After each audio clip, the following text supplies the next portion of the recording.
येशू ख्रिस्त जो आहे त्याच्या शिष्यांना प्रार्थना करायची शिकवत आहे. प्रभू येशू ख्रिस्त जो आहे त्याच्या अनुयायांना, जे श्रोते आहेत, जे त्याच्या जवळ त्या ठिकाणी बसलेले आहेत, त्या लोकांना तो प्रार्थना कशी करायची आणि प्रार्थनेमध्ये मन कसं ठेवायचं, प्रार्थनाशील जीवन कसं जगायचं, प्रार्थना योद्धा म्हणून जीवन कसं जगायचं, प्रार्थनेची स्त्री म्हणून, प्रार्थनेचा पुरुष म्हणून कसं जीवन जगायचं, याबद्दलचं शिक्षण देत आहे. आणि आम्हाला पाहायला मिळतं प्रभू येशू ख्रिस्ताची इच्छा आहे की त्याच्यावर ज्यांनी विश्वास ठेवलाय, ज्यांनी त्याला आपलं जीवन दिलंय, ज्यांना येशू ख्रिस्त कळालाय, या प्रियजनांनी हर एक परिस्थितीमध्ये, मग ती दुःखाची असो, वादळाची असो, संकटाची असो, आजाराची असो, अपयशाची असो, बिझनेस लॉसमध्ये असेल, शेती लॉसमध्ये असेल, करिअर लॉसमध्ये असेल, जी काही परीक्षा आहे, जी काही समस्या आहे, देवाच्या प्रिय लेकरांनी हे कधीच विसरता कामा नये की त्या प्रत्येक परिस्थितीमध्ये मला प्रार्थना करायची आहे, मला प्रार्थनेत लगन ठेवायचे, मला प्रार्थनेत लगातार राहायचं आहे. कारण प्रार्थनाच आहे जी या सगळ्यातून मला बाहेर काढणार आहे. प्रार्थनाच आहे या सगळ्या परिस्थितीवर मला विजय देणार आहे. ज्याही परिस्थितीतून आपण जात आहात, ज्याही स्थितीतून आपण जात आहात, आज प्रभू येशू ख्रिस्त आपल्याला सांगत आहे की माझ्याकडे मागत राहा, माझ्याकडे मागा म्हणजे मी तुम्हाला देईल. आमीन म्हणा. विश्वासणारे निवडले गेलेत, विश्वासणारे वेगळे केलेत निरंतर प्रार्थना करण्यासाठी. देवाने आम्हाला नाव घेऊन बोलवलंय, आमचे गुडघे त्याच्यासमोर टेकण्यासाठी, त्याचा धावा करण्यासाठी, त्याच्यावर विश्वास ठेवण्यासाठी आणि त्याच्याशी बोलत राहण्यासाठी. पण जर प्रार्थना नाहीये तर तो ख्रिस्ती व्यक्ती देवाच्या नजरेमध्ये मृत झालेला आहे आणि तो संपलेला ख्रिस्ती व्यक्ती आहे. शास्त्रामध्ये आम्हाला अनेक महान प्रार्थना पाहायला मिळतात. आम्ही पाहतो नोहाची प्रार्थना. देवाने त्याला पुरातून वाचवल्यावर त्याने देवाला प्रार्थना केली. जे अब्राम, इसाक, याकोब हे नाव आपल्या प्रत्येकाच्या प्रार्थनेत असतं. हे अब्राम, इसाक, याकोब असेच नाही बनले, हे प्रार्थनेचे माणसं होते. याने प्रार्थनेत जीवन दिलं. याबेसची प्रार्थना, याबेस हा शापित होता, त्याच्या आईनेच त्याचं नाव तसं ठेवलं होतं, पण याबेसने प्रार्थना केली आणि देवाने त्याची एक एक मागणी पूर्ण केलेली आहे. दाविदाच्या प्रार्थना तर आमच्या रोल मॉडेल असल्या पाहिजे. जर आम्ही प्रार्थनेत कमी पडलेलो आहोत तर जास्तीत जास्त दाविदाचे स्तोत्र वाचा, जास्तीत जास्त दाविदाचं जीवन वाचा. पहा, तुमचं प्रार्थनेचं जीवन वाढल्याशिवाय राहणार नाही. दावीद हा अनेक वेळा प्रार्थना करणारा व्यक्ती होता. दावीद हा प्रार्थनेचा माणूस होता आणि आम्हाला पाहायला मिळतं हा जो दावीद आहे याच्या जीवनामध्ये अनेक प्रार्थना केलेल्या आहे. हे जे स्तोत्र आहेत हे प्रार्थनेचे स्तोत्र आहेत. आणि आम्हाला पाहायला मिळतं जर दानियेलाची प्रार्थना तुम्ही पाहिली तर हा दानियल दिवसातून 3 वेळा प्रार्थना करणारा होता. हा जो दानियल आहे हाच दानियल होता ज्याने सिंहाचे तोंड बंद केले. आम्ही येशूचं जीवन पाहतो, स्वतः येशू ख्रिस्त हा प्रार्थनाशील होता आणि येशूच्या जीवनामध्ये आम्हाला जिकडे तिकडे प्रार्थना पाहायला मिळतात. जर तुम्ही येशूचं जीवन चरित्र वाचलं, येशू रात्र प्रार्थना करायचा, येशू ख्रिस्त पहाटचा प्रार्थना करायचा, येशू ख्रिस्त संध्याकाळी प्रार्थना करायचा, येशू ख्रिस्त दिवसा प्रार्थना करायचा. जिथं येशूला वेळ मिळेल हा माझा येशू प्रार्थनेत वेळ घालवायचा, प्रार्थनेत वेळ घालवायचा. मी आपल्या समोर हे सगळं का ठेवत आहे? चर्च प्रार्थनेशिवाय शत्रू कधीच हारणार नाही, प्रार्थनेशिवाय आजार बरे होणार नाही, प्रार्थनेशिवाय व्यसन जाणार नाही, प्रार्थनेशिवाय लेकरं बदलणार नाही, प्रार्थनेशिवाय चर्च वाढणार नाही, प्रार्थनेशिवाय शाप तुटणार नाही, प्रार्थनेशिवाय जीवन बदलणार नाही, प्रार्थनेशिवाय संजीवन येणार नाही. प्रार्थनाच आहे जी सगळं बदलून टाकेल, प्रार्थनाच आहे जे सगळे बदल घडून टाकेल. आणि मी आज त्या हृदयाशी बोलतोय, आज मी त्या मनांशी बोलतोय ज्यांना प्रार्थनेची गरज आहे, ज्यांना प्रार्थनेची गरज आहे. या चर्च मी आज आपल्याला चॅलेंज करतो, प्रार्थनेची भूक आणि तहान लागू द्या. प्रभू येशू ख्रिस्त चॅलेंज करत आहे त्याच्या शिष्यांना की तुम्हाला प्रार्थनेत लगातार राहायचं आहे, तुम्हाला प्रार्थनेत अखंडता बाळगायची आहे, तुम्हाला प्रार्थनेच्या सवयी लावून घ्यायच्या आहेत. आपल्याला प्रश्न पडेल की पाळक मी किती वेळ प्रार्थना करावी? 2 वेळाने तुम्ही सुरुवात करू शकता, 3 वेळा तुम्ही प्रार्थना करू शकता. बायबलमध्ये 2 वेळा प्रार्थना करणारे लोक ते आहेत, बायबलमध्ये 7 वेळा प्रार्थना करणारे लोक आहेत, बायबलमध्ये 5 वेळा प्रार्थना करणारे लोक आहेत, बायबलमध्ये रात्रभर प्रार्थना करणारे लोक आहेत, बायबलमध्ये पहाटची प्रार्थना करणारे लोक आहेत, बायबलमध्ये दिवसभर प्रार्थना करणारे लोक आहेत, बायबलमध्ये सिंहाच्या गुहेत प्रार्थना करणारे लोक आहेत, बायबलमध्ये वादळात प्रार्थना करणारे लोक आहेत. अहो, दावीद, येशू ख्रिस्त आणि दानियल हे आमच्या प्रार्थनेमध्ये रोल मॉडेल ठेवा. स्वतः येशू ख्रिस्त 3 वेळा गेतशेमनेमध्ये बागेत प्रार्थना करतो आणि मग तुम्ही 3 वेळाचे सवय लावू शकता. आता निरंतर प्रार्थना करा म्हणजे गुडघे सुजून घ्या असं नाही. निरंतर प्रार्थना करा म्हणजे शरीर सुजून घ्या असं नाही. निरंतर प्रार्थना करा म्हणजे तुमचं हृदय देवाशी जुडलेलं राहू द्या. प्रार्थनेच्या वेळा असू शकतात अर्धा घंटा, 1 घंटा, 2 घंटा, जशी प्रभू तुम्हाला कृपा देईल, जशी तुम्हाला लगन लागेल, जशी तुम्हाला तहान लागेल, जसं प्रभूचा सहवास तुम्हाला मिळेल, जसं तुम्ही तो व्यायाम करताल तुमच्या प्रार्थनेचे मसल स्ट्रॉंग होतील, तुमचं प्रार्थनेचं आत्मिक शरीर स्ट्रॉंग होईल आणि तुम्ही प्रार्थना योद्धा तयार होताल. परंतु महत्त्वाची गोष्ट, प्रार्थना योद्धा बनत असताना तुम्ही थोडं थोडं पुढचे पावलं उचलू शकता. बुधवारची प्रार्थना तुम्हाला गोल्डन संधी असते चर्च, की तुम्ही इथे येऊन प्रार्थना योद्धे बनवू शकता. हो, नाईट प्रेयर तुम्हाला गोल्डन संधी असते, फास्टिंग प्रेयर तुम्हाला गोल्डन संधी असते, प्रार्थनेची बाई बनण्यासाठी, प्रार्थनेचा माणूस बनण्यासाठी. आणि पहा, अनेकांना सैतान तिथंच दांडी मारायला लावतो, अनेकांना सैतान तिथंच येऊ देत नाही, कारण सैतानाला माहित आहे जर हे प्रार्थनेचे लोक बनले, जर हे प्रार्थना करणारे बनले, आपण कुछ सही नाही, मुझे भागना पडेगा. आणि आता ती वेळ आलेली आहे की आम्हाला सैतानाला पाय खाली तोडवायचंय, आम्हाला प्रार्थना करणारं बनायचंय. जिथं प्रार्थनेची संधी तिथं तुम्ही आणि मी असलो पाहिजे, जिथं प्रार्थनेचा चान्स तिथं आम्ही असलो पाहिजे, जिथं प्रार्थनेचा ऑपॉर्च्युनिटी तिथं आम्ही असलो पाहिजे. आणि प्रार्थनेत आम्ही वाढलो पाहिजे, प्रार्थनेत आम्ही मागत राहिलो पाहिजे, प्रार्थनेत आम्ही तल्लीन झालो पाहिजे. प्रार्थना करणारे लोक कोणत्याच वादाला घाबरत नाही, प्रार्थना करणारे लोक कोणत्याच आजाराला घाबरत नाही, प्रार्थना करणारे लोक कोणत्या व्यसनाला घाबरत नाही, की कुठल्या शत्रूला घाबरत नाही. ते प्रत्येक परिस्थितीत प्रार्थना करत असतात आणि प्रार्थनेची ताकद ही त्यांना बलवान करत असते. आमेन. आग्रहाची जी प्रार्थना आहे हिचं एक रोल मॉडेल स्वतः येशू ख्रिस्ताने आम्हाला शिकवलेलं पाहायला मिळतं. कारण प्रभू येशू ख्रिस्त जो आहे ना, हा त्याच्या शिष्यांना प्रार्थना शिकवायचा, जसा आज तो आम्हाला प्रार्थना शिकवत आहे. आमेन. आग्रहाची प्रार्थना आज आम्ही शिकत आहोत. आग्रहाची जी प्रार्थना आहे तिचं शिक्षण पवित्र आत्मा आम्हाला देत आहे. आणि ही आग्रहाची जी प्रार्थना आहे, अखंड जी प्रार्थना आहे, ही आमच्या भविष्यासाठी, आमच्या आत्मिक जीवनासाठी, आमच्या कुटुंबासाठी, आमच्या व्यवसायासाठी, आमच्या लेकराबाळासाठी, आमच्या आरोग्यासाठी, व्यसनमुक्तीसाठी, पापमुक्तीसाठी किती गरजेचे याचं शिक्षण जसं आज देवाचा आत्मा आपल्याला देत आहे. जेव्हा येशू पृथ्वीवर होते 2000 वर्षापूर्वी शिष्यांना ते प्रार्थना शिकवायचे.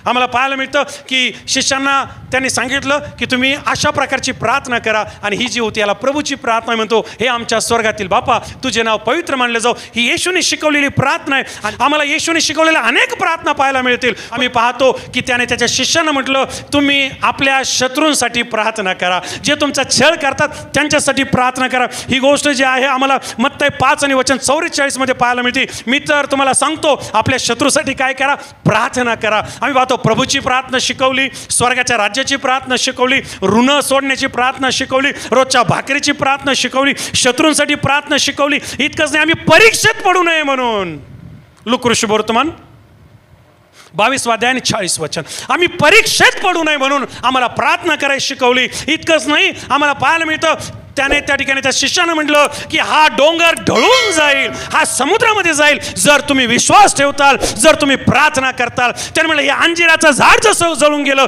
तसं तुमच्या जीवनातले प्रश्न किंवा समस्या जळून जातील जर तुम्ही प्रार्थना करताल आणि जर तुम्ही विश्वास ठेवताल. मी येशूच्या प्रार्थनेचं जे शिक्षण आहे ना, वेगवेगळ्या गोष्टीचं, ते मी तुम्हाला नंतर कधी देईल. आज मी तुम्हाला अखंड प्रार्थना, आग्रहाची प्रार्थना, निरंतर प्रार्थना, अश्रूंची प्रार्थना, कळकळीची प्रार्थना, चिकाटीची प्रार्थना, परिपूर्ण प्रार्थना, धावेची प्रार्थना, विश्वासाची प्रार्थना, बळकट पुरवायची प्रार्थना, या प्रार्थनेबद्दल शिकवत आहे. आणि माझी इच्छा आहे चर्च की तुम्ही समजून घ्या, येशू त्याच्या लेकरांना प्रार्थना शिकवतो.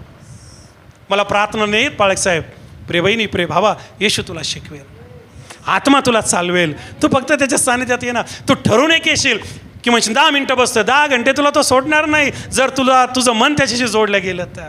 येशू ख्रिस्ताने शिकवलेल्या अनेक प्रकारच्या प्रार्थना आहेत आणि या प्रार्थना त्याने आमच्यासाठी आणि आमच्या जीवनासाठी शिकवलेल्या आहेत. आम्ही पडू नये म्हणून प्रार्थना आहेत, शत्रूवर विजय मिळावा म्हणून प्रार्थना आहेत, आमची भाकर मिळावी म्हणून प्रार्थना आहे, आम्हाला आत्मिक वाढ मिळावी म्हणून प्रार्थना आहे, आम्हाला न्याय मिळावा म्हणून प्रार्थना आहे. आम्ही आमच्या जीवनाचे अंजिराचे झाड आहेत जे फळ देत नाही ते सुकून जावेत किंवा ते निघून जावेत म्हणून प्रार्थना आहे. जे डोंगर आहेत ज्याने आमच्या जीवनाला कब्जा केलेला आहे ते हलावेत म्हणून प्रार्थना आहे. आणि सगळ्यात महत्त्वाची गोष्ट, येशूने म्हटलं, जिथं 2 किंवा 3 माझ्या नावात एकत्र येतात, ही शिकवलेली प्रार्थना आहे की तिथं मी आहे आणि मी त्यांची प्रार्थना ऐकणार आहे. आमेन.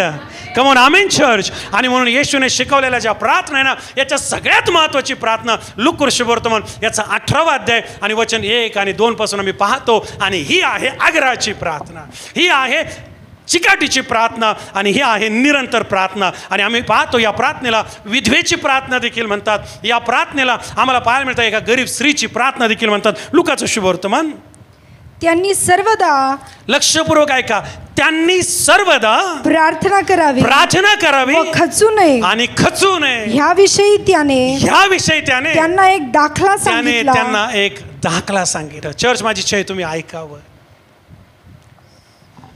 त्यांनी सर्वदा काय करावी? प्रार्थना करावी. मर्जी आल्यावर प्रार्थना करावी, मनात आल्यावर आज मला वेल वाटतं प्रार्थना, आज माझा मूडच नाही, आजचा दिवसच लय घाण आहे. विश्वासणाऱ्याच्या तोंडात हे शब्द असतात. देवाचे लोक म्हणा आजचा दिवस लय बोर वाटतं. अरे प्रार्थना कर, तुला गोड वाटेल. आमेन म्हणा. गुडघ्यावर जा, तुला छान वाटेल. बोर कुठून? हे शैतान तुला त्या ठिकाणी बोलायला लावतो. प्रार्थना करणाऱ्या लोकांना स्वर्ग पृथ्वीवर वाटतो. आमेन. प्रार्थना करणाऱ्या लोकांना स्वर्गाची फिलिंग पृथ्वीवर वाटते. आमेन. तुमचा आमेन येत नाही चर्च. मला माहिती आहे या मंडळीला जर सगळ्यात जास्त गरज कशाची असेल, जे मला ऐकत आहे त्यांना सगळ्यात जास्त गरज कशाची असेल तर प्रार्थना करण्याची आहे, प्रार्थनेत वाढण्याची आहे. आणि जी मंडळी प्रार्थनेत वाढली ती मंडळी इतिहास घडवते. जी मंडळी प्रार्थनेत वाढवली, जे कुटुंब प्रार्थनेत वाढलं ते बदल घडवतं आणि येणाऱ्या दिवसात बदल घडल्याशिवाय राहणार नाही. एका भावाने साक्ष दिली की काल प्रार्थना केली, पायकीबाईंनी प्रार्थना केली, पायक साहेबांनी प्रार्थना केली आणि माझे सगळे रिपोर्ट निघाले. या प्रार्थनाचे बदल घडवतात, या प्रार्थनाचे बदल घडवतात. प्रार्थनेशिवाय बदल नाही. आणि बदल जर घडवायचा आहे तर बहिणी तुला बदलावं लागेल, भावा तुला बदलावं लागेल. प्रार्थनेची भूक लागावं लागेल, प्रार्थनेची ताण लागू दे, प्रार्थनेची भूक लागू दे. पहा किती साक्ष येतील. साक्ष नाही आहेत. प्रार्थना न करणाऱ्याच्या जीवनात कुठून साक्ष घडतील? आराधनेमध्ये नाही आहेत. प्रार्थना न करणारा आराधनेशिवाय कसा राहिलो? उपवास नाही आहेत. प्रार्थना करणारा उपवासाशिवाय कसा राहिलो? देवाच्या वचनाला जागा नाही आहे. बायबल न वाचणाऱ्या जीवनात वचनाला कशी जागा राहिलो? मी हृदयाशी बोलत आणि देवाने मला त्याच्यासाठीच निवडलेलं आहे. मी देवाला धन्यवाद देतो की मी हृदयाशी बोलतोय. देव त्याचं काम करून घेतोय. तोच पाळक खरा मेंढपाळ आहे जो आपल्या लेकरांचा लाड नाही करत, त्यांना तो तयार करतो, करेक्ट करतो. जो येशू परत येत आहे त्यांच्यासाठी घेऊन जाण्यासाठी किंवा त्याच्याबरोबर घेऊन जाण्यासाठी. आणि येशू बरोबर जर जायचंय तर प्रार्थनामय जीवन जगावं लागेल. येशू बरोबर जर जायचंय आणि येशूसाठी जर जगायचंय तर नावाचं नाही कृतीचं ख्रिस्ती जीवन जगावं लागेल. आमेन बोलाल का? सगळे बरेच जणांच्या आमेनच नाही आहेत. जे मला T V channel, mobile channel पाहत आहे, चर्च आपण कुठूनही मला पाहत असाल, प्रार्थनेशिवाय तुमचे प्रश्न सुटणार नाहीत, अजून कॉम्प्लिकेटेड होतील. प्रार्थनेशिवाय वादळ शांत होणार नाही, अजून वाढतील. शिष्यांनी प्रयत्न केले, वादळ जास्त झालं. प्रार्थनेशिवाय रोग बरा होणार नाही. 12 वर्ष गेले, शेवटी येशूकडेच यावं लागलं. प्रार्थनेशिवाय काहीच होणार नाहीये. आणि म्हणून आज इथून जाताना एक निर्णय घेऊन जा. आज हा संदेश तुमच्या जीवनात येत असताना एक निर्णय घ्या की काही हो, प्रार्थनेशिवाय मी जेवण करणार नाही, प्रार्थनेशिवाय मी झोपणार नाही, प्रार्थने झाल्यावर दिवसाची मी सुरुवात करणार नाही, उठल्यावर मी दिवसाची सुरुवात प्रार्थनेच करेल. किती लोक आमेन म्हणतील? किती लोक आमेन म्हणतील? जे प्रार्थना न करणार आहे आपल्यासाठी मला एक बॅड न्यूज सांगू द्या. शैतान आपल्या दिशेने फार आक्रमक आहे, फार आक्रमक आहे. कुठून काय होईल, कुठून काय होईल याची गॅरंटी नाही. प्रार्थनेचं कुंपण तुटू देऊ नका. प्रार्थनेची ग्रेस जी आहे ना तिला लाथळू नका. अनेक जण कृपेत जगत आहेत, अनेकांना कृपा होत आहे, पण कृपा यासाठी होते की तुम्ही पापातून बाहेर यावं, पाप करावं म्हणून नाही. आणि प्रार्थना न करणं म्हणजे पाप करणं आहे. बायबल सांग. आपल्या पालकासाठी प्रार्थना करा. आमेन.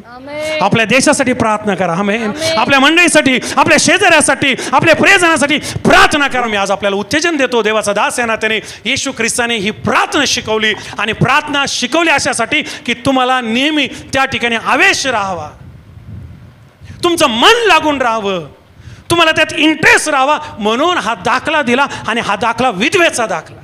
माझी इच्छा आहे तुम्ही समजून घ्या. तो शिष्यांना हा दाखला का सांगतोय, तो अनुयांना हा दाखला काय सांगतोय की त्यांनी कशात खचू नये? प्रार्थनेमध्ये खचू नये. आज अनेक मोठे मोठे देवाचे सेवक प्रार्थनेत खचलेत. अनेक विश्वासणारे हो जे देवामध्ये कितीतरी वर्षापासून आहेत प्रार्थनेत खचलेत. आज अनेक तरुण प्रार्थनेत खचलेत. आज अनेक मंडळ्या प्रार्थनेत खचल्यात. आणि प्रार्थनेशिवाय जे काय आम्ही करतो, मी परत आपल्याला सांगेल, ते आपल्याला अजून खचून टाकणार. जानेवारीच्या 1 तारखेपासून तर आत्तापर्यंत माझी पत्नी तुमच्या समोर आहे, माझे लेकरं तुमच्या समोर आहे. जे काही मी करत आहे मी फक्त प्रार्थनापूर्वक करत आहे. 2 दिवसापूर्वी एक सन्मान्य फार मोठे राजकीय व्यक्ती आपल्या नगर जिल्ह्यामध्ये आले होते आणि मला खास सगळ्यात पहिले तिथं बोलत, तुम्ही यान भेटा आणि तुमचीच गरज आहे. देवाच्या वेदीहून सांगतो, मी प्रार्थना केली, देव म्हटलं जाऊ नको, मी गेलो नाही. बोलो येशू मसीह की. प्रार्थनेशिवाय काहीच करायचं नाही आहे. जे काही करायचं प्रार्थनेने करा. या नेत्यांचा मी सन्मान करतो, बायबल सन्मान करायला लावतो, त्यांचं काम ते करताय. परंतु जे देवाचे नेते आहेत, जे अभिषिक्त नेते आहेत आणि जे मंडळी चालून नेते, त्यांनी त्यांचं काम करावं. आमेन. कम ऑन आमेन. बोला येशू मसीह की. आणि प्रार्थनेशिवाय जे काही आम्ही करू ते आशीर्वादित होणार नाही, परंतु प्रार्थने बरोबर जे आम्ही काही करू किंवा प्रार्थने जे आम्ही काही करू ते आशीर्वादित होणार आहे. आणि म्हणून आपलं मन खचू देऊ नका. आजारात असाल मन खचू देऊ नका, टेन्शनमध्ये असाल मन खचू देऊ नका, दुःखामध्ये असेल मन खचू देऊ नका. प्रार्थना करत राहा, प्रार्थना करत राहा, प्रार्थना करत राहा. आणि प्रार्थना करत तोंड थकलं ना, देवाला धन्यवाद द्या. अन्न भाषेचं दान मिळालेलं आहे तुम्हाला. जर तुम्हाला कळत नाही काय प्रार्थना करायची, अन्न भाषेत प्रार्थना करा, कारण ती भाषा अन्न भाषा आहे. ती जी भाषा आहे स्वर्गीय भाषा आहे आणि ती तुमच्यासाठी प्रार्थना करेल. आमेन. पवित्र आत्मा तुमच्यासाठी प्रार्थना करेल आणि तुम्ही योद्धे होताल, तुम्ही मजबूत व्यक्ती होताल. आणि येणाऱ्या दिवसामध्ये आजार तुम्हाला थातुरमातुर वाटतील, संकट तुम्हाला थातुरमातुर वाटतील, तुम्ही खचणार नाही आणि तुम्ही खचू नये म्हणून हे उदाहरण येशू ख्रिस्ताने दिलेलं आहे. वाचा पुढे.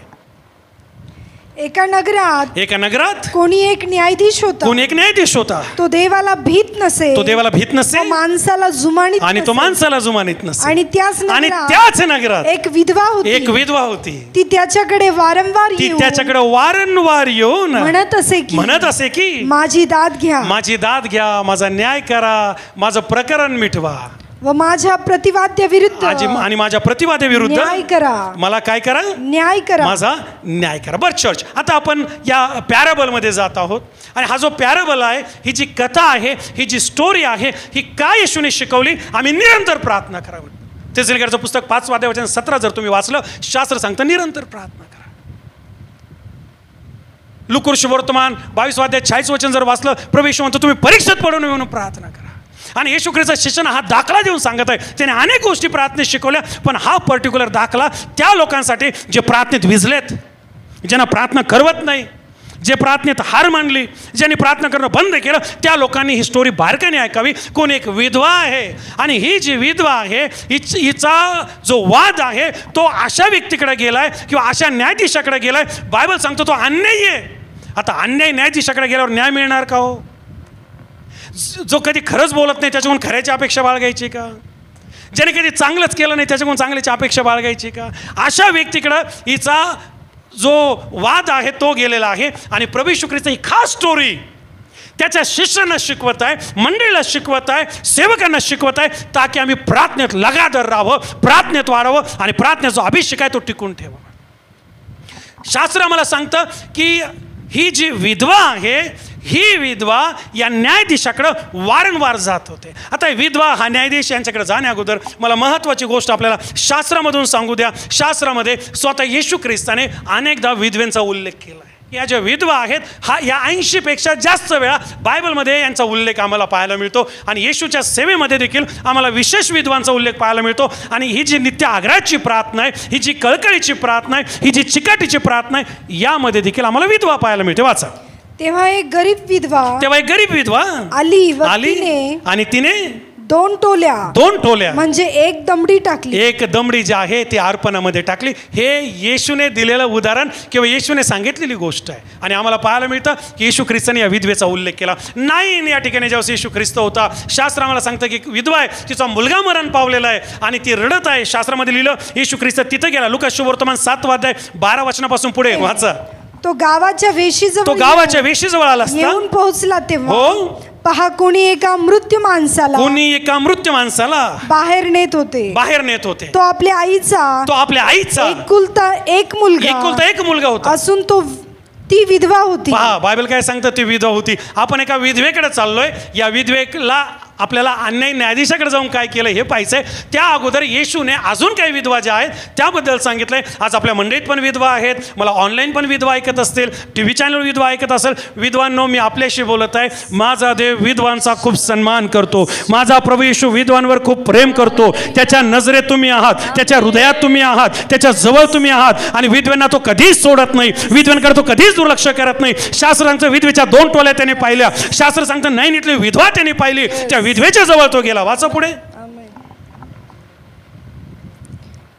आणि त्या गावचे पुष्कळ लोक तिच्या बरोबर होते. पुढे. तिला पाहून प्रभूला तिचा कळवळा आला. एक टाळ्याचा अर्पण देवाला द्या. Come on church. विद्वांनो, तुम्हाला पाहून प्रभूला तुमचा नेहमी कळवळा येतो. प्रिय बहिणींनो आणि भावांनो, आमचा देव हा कळवळण्याचा देव आहे आणि त्याचा कळवळलेला हृदय जर जाणून घ्यायचंय तर प्रार्थना करावं लागेल, प्रार्थनेत बसावं लागेल. खुर्चीवर बसून न्याय करणं सोपं आहे, आपल्या चष्म्यातून समोरच्याला पाहणं सोपं आहे, समोरच्याचं माप काढणं मापडं काढणं सोपं आहे. पण प्रार्थना करणारे लोक समोरच्यावर दया करतात, प्रार्थना करणारे लोक समोरचा पडत असताना त्याला आधार देतात, प्रार्थना करणारे लोक समोरच्याला उचलून धरतात. तुमचा आमेन आहे.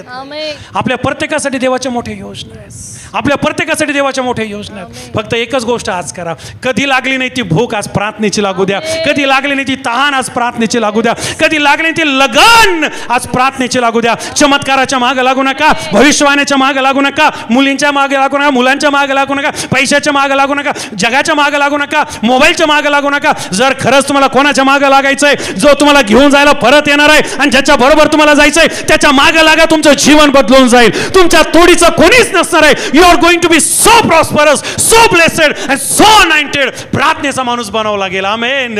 प्रार्थनेची स्त्री बनावं लागेल. शास्त्र सांगतं येशूला हिचा कळवळ आला, येशू तिच्या जवळ गेला. वाचा पाळकी मी, फार छान आहे. प्रभूला तिचा कळवळ आला. पुढे पाळकी मी, तो तिला म्हणाला, आणि तो तिला म्हणाला, रडू नको, रडू नकोस. मग जवळ जाऊन त्याने तिरडी स्पर्श केला आणि तो मेलेला मुलगा जिवंत केला. म्हणा मेलेला जिवंत झाला, म्हणा मेलेला जिवंत झाला.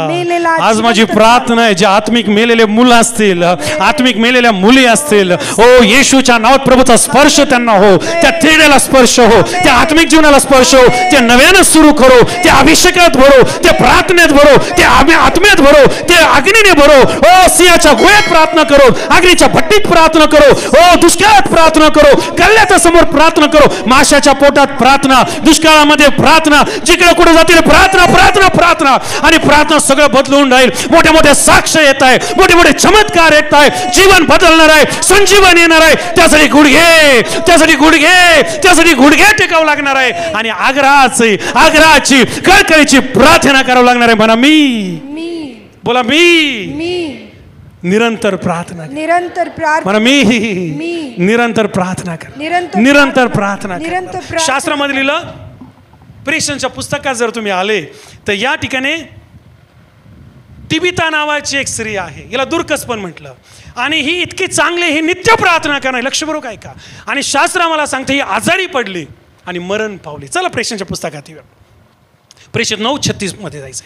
आणि त्या ठिकाणी ही मेल्यावर काही महिला आल्यात आणि शास्त्र सांगतं हिच्या चारी बाजूने विधवा महिला आहेत. देव काही बोलतोय का? काही समजतं का? काही शिकताय का? मी विधवाबद्दल बोलत आहे, अजून दाखल्यात गेलोच नाही. येशूने प्रार्थनेचं जे शिक्षण दिलंय, प्रार्थनेचं जे महत्व दिलंय, प्रार्थना किती गरजेची, मी फक्त इथं आलेलो आहे. तबिता उर्फ दुर्कस या नावाची कोणी एक शिष्य होती. ती सत्कृत्य दान धर्म करण्यात तत्पर. एक वचन नीट ऐका. सत्कृत्य करण्यास, दान धर्म करण्यास कशी असायची? तत्पर असायची. काही बायबलमध्ये म्हटलंय सातत्य ठेवायची. दिल में आया प्रार्थना, दिल से गया प्रार्थना नाही.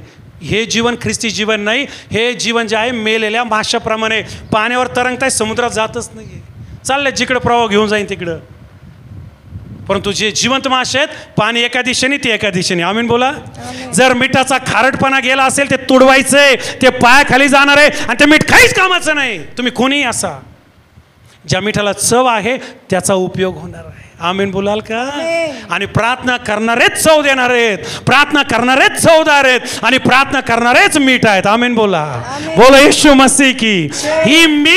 ही मेल्यानंतर पेत्र तिथे गेला, ही माडीवर आहे, हिच्या सगळ्या बाजूने महिला आहेत. वाचा पुढे असे झाले की त्या दिवसात ती आजारी पडली, मरण पावली. त्यांनी तिला घालून मांडीवरच्या खोलीत ठेवले. लोद यापो जवळ पेत्र होता. पेत्र तिथे आहे. जेव्हा शिष्यांना कळलं, त्यांनी दोघा जणांना निरोप पाठवला, लवकर विनंती केली, आम्हाकडे यायला उशीर करू नका, आमच्याकडे यायला उशीर करू नका. पेत्र त्यांच्या बरोबर गेला. जेव्हा पेत्र त्यांच्या जवळ गेला, तो तिथे पोहोचताच त्यांनी त्याला माडीवरच्या खोलीत नेले. त्याच्याजवळ सर्व विधवा रडत उभ्या राहिल्या. तिच्या जवळ त्या रडत आहेत आणि पेत्र पण त्यांच्यामध्ये. कोण रडताय? विधवांना कोणासाठी रडताय सध्या? चर्चसाठी रडताय, संजीवनासाठी रडताय, चर्चवाडीसाठी रडताय, आपल्या देशासाठी रडताय, आपल्या पालकासाठी रडताय, आपल्या जिल्ह्यासाठी रडताय, येशूच्या परत येण्यासाठी रडताय, बंधनं तुटाय म्हणून रडताय. विधवांना देवाने निवडलंय शिष्यांसाठी रडण्याकरता. विधवांना देवाने निवडलंय मंडळी करता रडण्याकरता. आम्ही नाही येतं विधवांचं. विधवा म्हणजे मी 2-4 जण नाही, सगळेच विधवा आहे. प्रार्थनेशिवाय जीवन मेलेलं जीवन. या विधवा रडणाऱ्या होत्या. या विधवेचं उदाहरण बायबलमध्ये आहे. नाईनीतल्या विधवेचं उदाहरण बायबलमध्ये आहे. आम्ही पाहतो 2 टोल्यात टाकणाऱ्या विधवेचं उदाहरण बायबलमध्ये. अजून काही विधवा बायबलमध्ये आहेत. मी जर सगळ्या विधवाकडे गेलो तर 80पेक्षा जास्त आहेत, परंतु मी ठराविक विधवा हाताळत आहे. आणि अजून काही विधवा आम्हाला पाहायला मिळत आहे. तुम्हाला बायबलमध्ये एकाच घरात 3 विधवा पाहायला मिळतील. सांगतील का कोणाला? कोण? 3 विधवा पाहायला मिळतील. सांगतील का कोण? शास्त्र आम्हाला सांगतं अर्पा, रूथ आणि नामी एका घरात 3 विधवा आहेत. आणि या ज्या 3 विधवा आहेत, या 3 विधवामध्ये पण एक फॉल्टी विधवा आहे. तिला लग्न करायचं आहे, लग्न. आणि 2 ज्या विधवा आहेत त्या देवासाठी जगायला तयार आहे. विधवाबद्दल मी कधी बोलेल भविष्यामध्ये, आणि तुमच्यासाठी मी चॅनलवर पण बोलतोय. जवळजवळ 6,000 लोकांबरोबर. विधवांना पण संदेशाची खूप गरज आहे आणि शिक्षणाची खूप गरज आहे.